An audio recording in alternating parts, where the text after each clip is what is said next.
On évoquait avant justement l'avant-album. On va parler maintenant de ce nouvel album, The Great Unknown, qui est sorti en ce début d'année là. Hein. Oui, le 20 février exactement.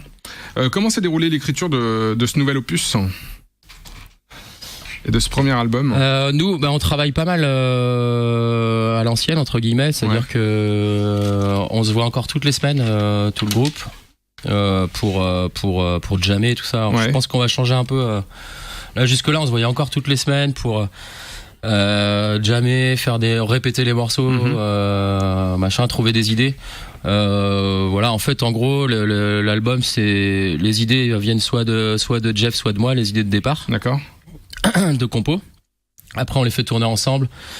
JB lui fait beaucoup d'arrangements. Parce qu'il sait faire des arrangements et puis parce que c'est ton métier quoi finalement. Non mais je veux dire. T'as l'air de douter JB. Non, complètement. C'est un compliment, ça devrait mettre en joie. Non, ça m'étonne qu'il fasse des compliments. En fait. Ah oui d'accord. Bonne ambiance. C'est ça l'enfoiré. Non mais c'est ça. En fait il y a une idée de base et ensemble on a essayé en répétition de former les morceaux, trouver quelque chose de cohérent et puis après on a enregistré sur 2 studios. D'accord, oui. Donc studios différents. Ouais, donc à Woodbox c'est à Boufféré. Ouais. C'est entre Nantes et à Rosé pour le mixage après. C'est ça ouais. Donc ça s'est articulé, on a commencé les prises fin mai début juin. Et puis le temps de prendre un peu de recul aussi parce que on s'est pas enfermé en fait pendant 2 mois à faire que ça, donc on y allait une journée par-ci par-là, donc faut trouver les dispos et puis des fois on se dit tiens ça serait mieux ou ça sonne pas ou voilà, pour avec de la fraîcheur puis aussi réécouter ce que réécouter et puis donc c'est pour ça on a changé de studio pour le mixage en cours de route et puis voilà. On est allé au garage hermétique à Rosé, le fameux Nicotep, qu'on a beaucoup entendu parler. On aimait bien son boulot, on aimait bien son taf et tout ça. Et puis, on a fini, on a fait quelques prises là-bas, puis on a fini tout le mixage là-bas et le mastering qui a été fait à la source. Et à chaque fois, ça se passe de la même façon. Vous composez d'abord les morceaux au niveau tout ce qui est son, et après vous venez coller les textes. Ou... Donc en fait, Manu est champion du monde de yaourt, il faut le savoir. Mais comme beaucoup de groupes, super bon yaourt. Hein, très très bon. Donc mais comme beaucoup de groupes, on fait la zik, yaourt dessus, et puis après on écrit. Voilà, c'est ça. Mais les mélodies arrivent assez vite en fait. Les mélodies arrivent assez vite et puis petit à petit les textes. Ça suit les compos quoi. Ouais, c'est ça. Tout de suite. On le disait, les influences dans le groupe elles sont très variées. Il y a même s'il y a un côté Britpop, c'est dans la bouche, c'est une qualité qui se dégage. Justement, est-ce que chacun fait valoir des influences aussi? Est-ce que vous arrivez des fois avec des sons, des artistes que vous avez découverts en disant tiens, c'est vachement bien. Ouais, on le fait. Et des choses qui sait que les gens connaissent pas. N'importe qui sonne, c'est pas grave. Ah non, si je sais, c'est les gars. Alors, je vais juste taper des gens de la technique et je reviens juste après. À tout de suite. Continuez. Hein. Oui, merci. Ouais, on fait souvent ça. Avant de répéter, souvent chacun de nous on ramène un petit truc, un petit son qu'on a entendu. Le coup de cœur du moment.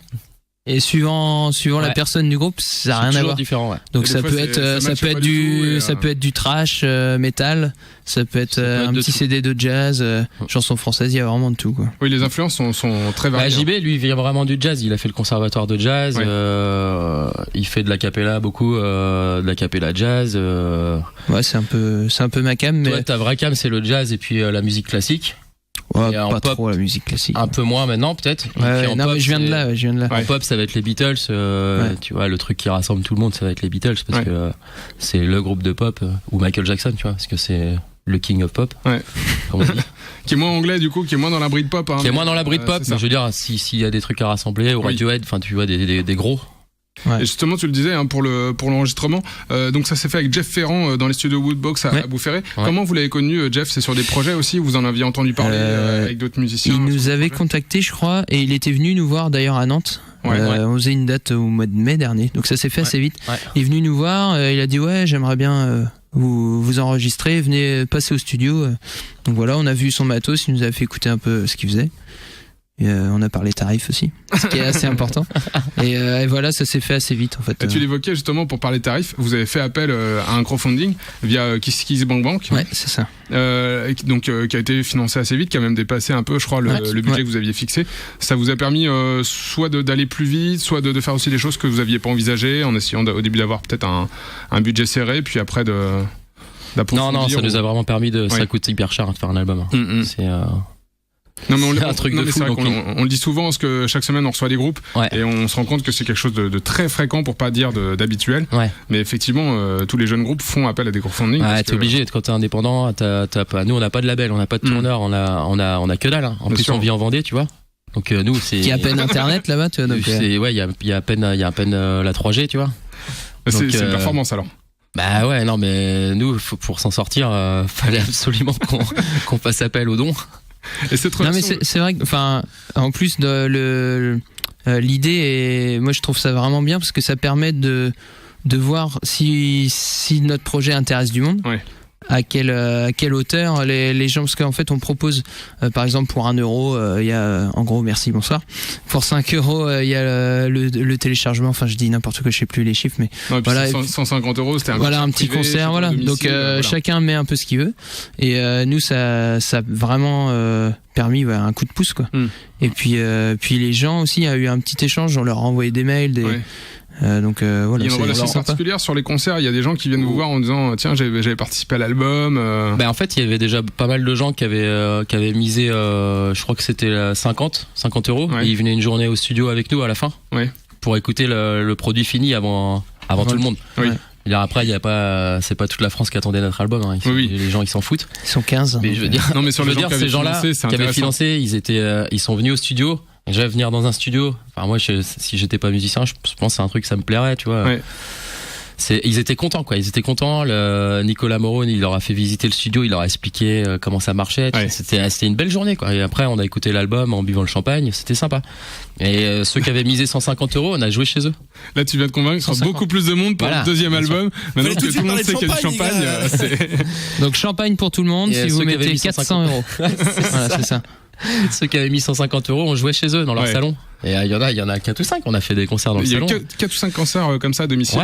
Il y a même un mec de Nantes, il a fêté son anniversaire, il a privatisé un bar dans le centre de Nantes, je sais pas comment ça s'appelle.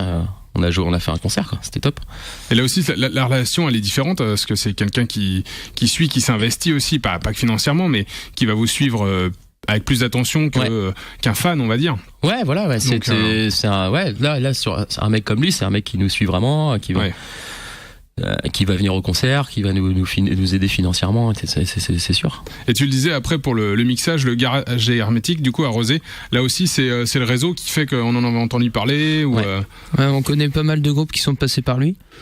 Et voilà, on n'avait jamais entendu de mal de lui, donc plutôt du bien. Voilà, c'est ça. Donc voilà, on a voulu finir avec lui le projet quoi. Donc on est content. Souvent quand on suivait l'actu du on va dire des groupes nantais, on voyait souvent le garage hermétique, ça apparaissait souvent. Je sais plus dans quel, Rome for Pauline ou des trucs comme ça, des groupes qui sont cool quoi. Du moins qui font de la bonne zik. On voyait souvent les prises ont été faites au garage hermétique, machin. Ça interroge. Et puis après on a envie d'en savoir plus. Hein. Et il y a un invité de marque sur cet album, je crois que c'est sur le 8e morceau. Ouais, c'est ça. Je vous laisse le présenter, hein, même si on le connaît tous. Mais comment est-ce qu'il s'est retrouvé sur l'album ? Alors, comment expliquer ça ? C'est un peu grâce à Poupée encore, parce qu'on l'avait rencontré là-bas. Alors on fait direct teaser. Ah, c'est ça. En fait, il s'agit de Johnny Hallyday. Non, pas dit. C'est Boris Jardel, le guitariste d'Indochine. On l'avait rencontré à Poupée, ce qu'il est, où il était, je sais plus. Il passe ses vacances des fois là-bas. Ouais, voilà. Et du coup, il était là le soir où on a joué, on s'est rencontrés, et puis Manu t'as gardé contact avec lui, je crois. Ouais, parce qu'il nous avait acheté en fait 2 EP le soir de Poupée. Et ça, moi je me souviens, il était venu nous voir au merch en fait, hein. Ouais, voilà, il est venu nous voir au merch et puis mais sans trop se présenter. Tout à fait. Sa tête nous disait vaguement quelque chose, peut-être, je sais même plus. Bref, si, il a quand même un petit look. Il y avait un truc, on se disait voilà. Et il nous a acheté deux petits EP, puis après on a discuté backstage. Il nous a dit bah ouais, je suis le guitariste d'Indochine et tout. Et ouais. Ah c'est ça. On s'est dit c'est ça, c'est là qu'on avait dû le voir peut-être je sais pas sur Canal, je sais pas, j'en sais rien. Enfin, alors comment ça s'est passé pour l'album? Vous lui avez proposé plusieurs titres, il en a choisi un, vous avez travaillé conjointement? Il est passé au studio, donc à Boufféré, pour voir en fait où on était rendu dans l'album. Donc on a écouté les différents morceaux, et puis il y avait un morceau où au niveau des arrangements pour le coup on n'était pas trop satisfait, et on savait pas quoi rajouter. Enfin voilà, c'est toujours des choix. On se dit tiens, on va rajouter des claviers ou une guitare. Donc on lui a proposé ce morceau, et puis il a dit ouais carrément. Il est revenu le lendemain. Ouais. Il est revenu dès le lendemain. En fait, le soir, on lui a renvoyé un texto parce qu'on avait gardé un peu contact avec lui, et via Laurent aussi. On a fait une soirée chez Laurent avec lui. Enfin bref. Il n'y a pas d'image, donc on va pas s'éteindre. Mais... et puis en fait, le lendemain, il est revenu au studio. Voilà. Puis il a fait pas mal de prises, et en fait, il nous a dit si ça vous plaît, vous le gardez. Puis sinon, tant pis. Enfin, vraiment hyper sympa, quoi. Ouais. Puis vu que ça le faisait, on l'a gardé. Et c'est un morceau qui c'est grosse claque, parce que nous, Indochine, on n'écoutait pas spécialement. Mais lui, c'est le gratteux d'Indochine, donc depuis 98, je crois. Ouais. Donc c'est un gratteux, quoi. Et puis il est très rock anglais. Il est très passionné. C'est un fan de rock anglais. Hein. Ouais.